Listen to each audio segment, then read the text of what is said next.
Êtes-vous arrivé au terme de cette semaine avec le sentiment de porter le poids du monde sur vos épaules? Le bruit incessant des obligations, des soucis et des mauvaises nouvelles a-t-il étouffé la mélodie de votre cœur? Peut-être vous asseyez-vous dans le silence, et ce silence est lourd, rempli non pas de paix, mais d'une lassitude profonde, d'un épuisement qui semble avoir drainé toute votre joie. Vous regardez votre vie, les défis qui se dressent devant vous, et la louange semble être la chose la plus lointaine, presque une chose illogique à faire. Comment chanter quand le cœur est lourd? Comment célébrer quand l'avenir semble incertain? La réponse, ce trésor spirituel que nous allons découvrir ensemble, se trouve dans le psaume 92. Ce n'est pas simplement un chant pour les jours heureux, mais une arme puissante pour les jours de combat. Ce n'est pas un déni de nos difficultés, mais une déclaration prophétique de notre victoire en Dieu. La Bible nous dit qu'il est beau de louer l'Éternel. Non pas facile, non pas optionnel, mais beau, c'est-à-dire bon, juste et source de vie.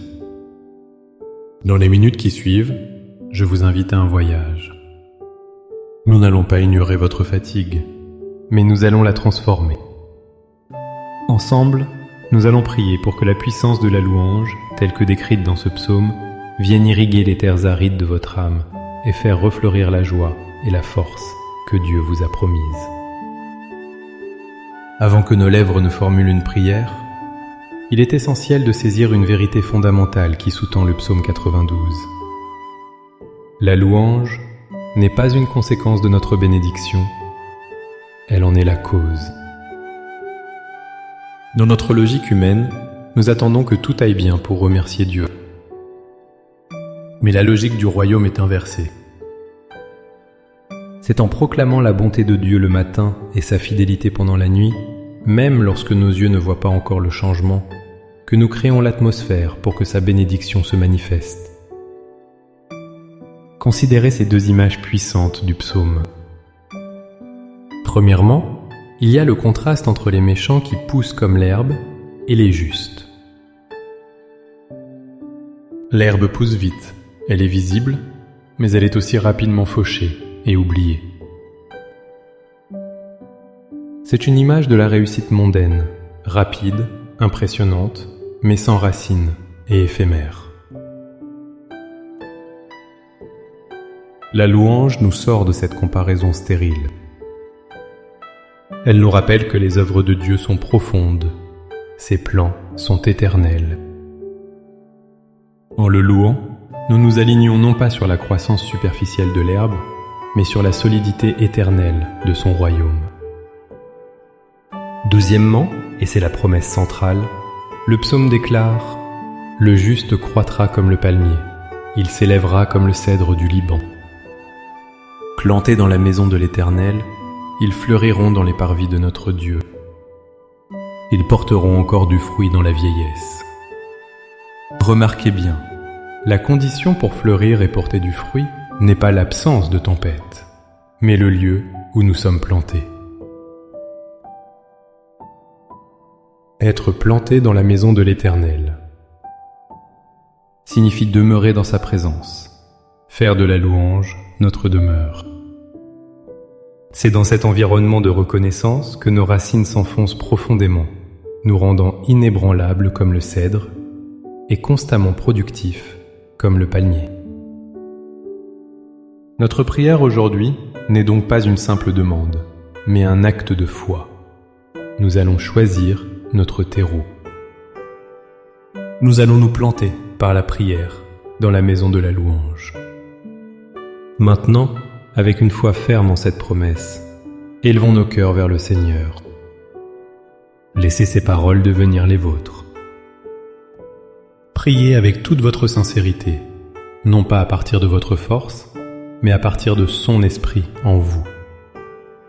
Père céleste, éternel, mon Dieu, il est beau de te louer. Je viens devant ton trône de grâce, non pas avec une force prétentieuse, mais avec un cœur honnête. Je dépose à tes pieds la fatigue de cette semaine, le poids de mes soucis, le silence de mon découragement. Je reconnais que j'ai laissé le bruit du monde couvrir le son de ta voix. Mais aujourd'hui, je choisis de revenir. Seigneur, je dépose à tes pieds le fardeau de la comparaison.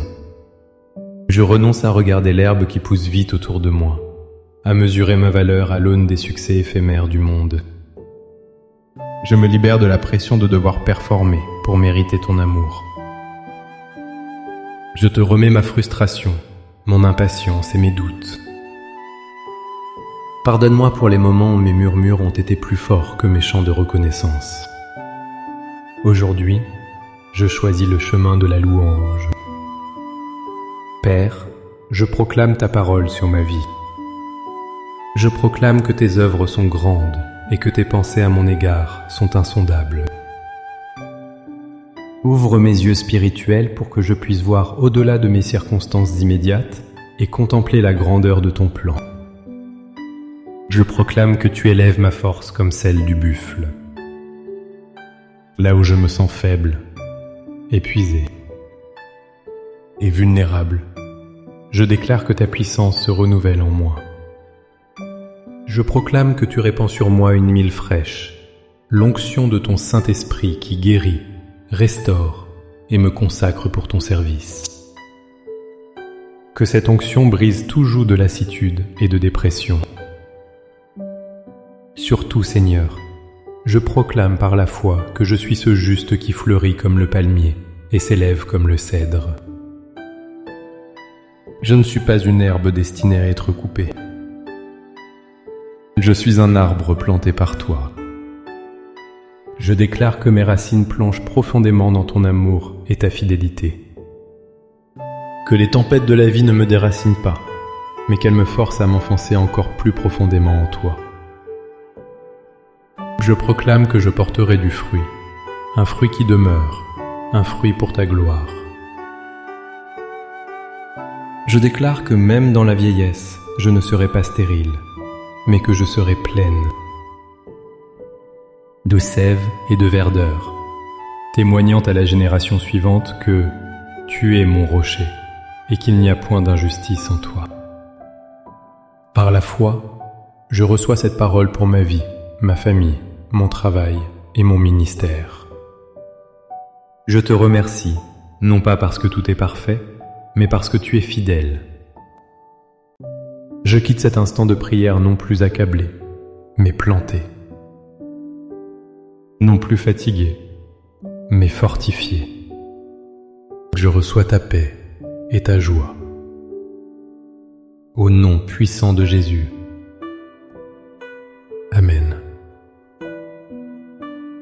Cette prière n'est pas une fin, mais un commencement. C'est une décision de changer l'atmosphère de votre vie, jour après jour, par la puissance de la louange.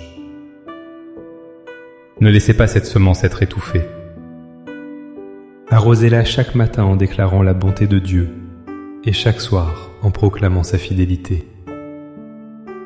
Si cette prière a ravivé votre esprit et vous a encouragé, n'hésitez pas à aimer cette vidéo, à la partager pour que d'autres puissent aussi trouver cette source de force et à vous abonner à la chaîne pour que nous puissions continuer à grandir ensemble dans la foi.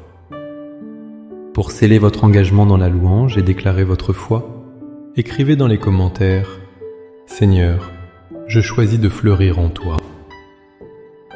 Chaque commentaire est une déclaration prophétique sur votre propre vie. Que la joie de l'Éternel soit votre force. Soyez bénis et à bientôt.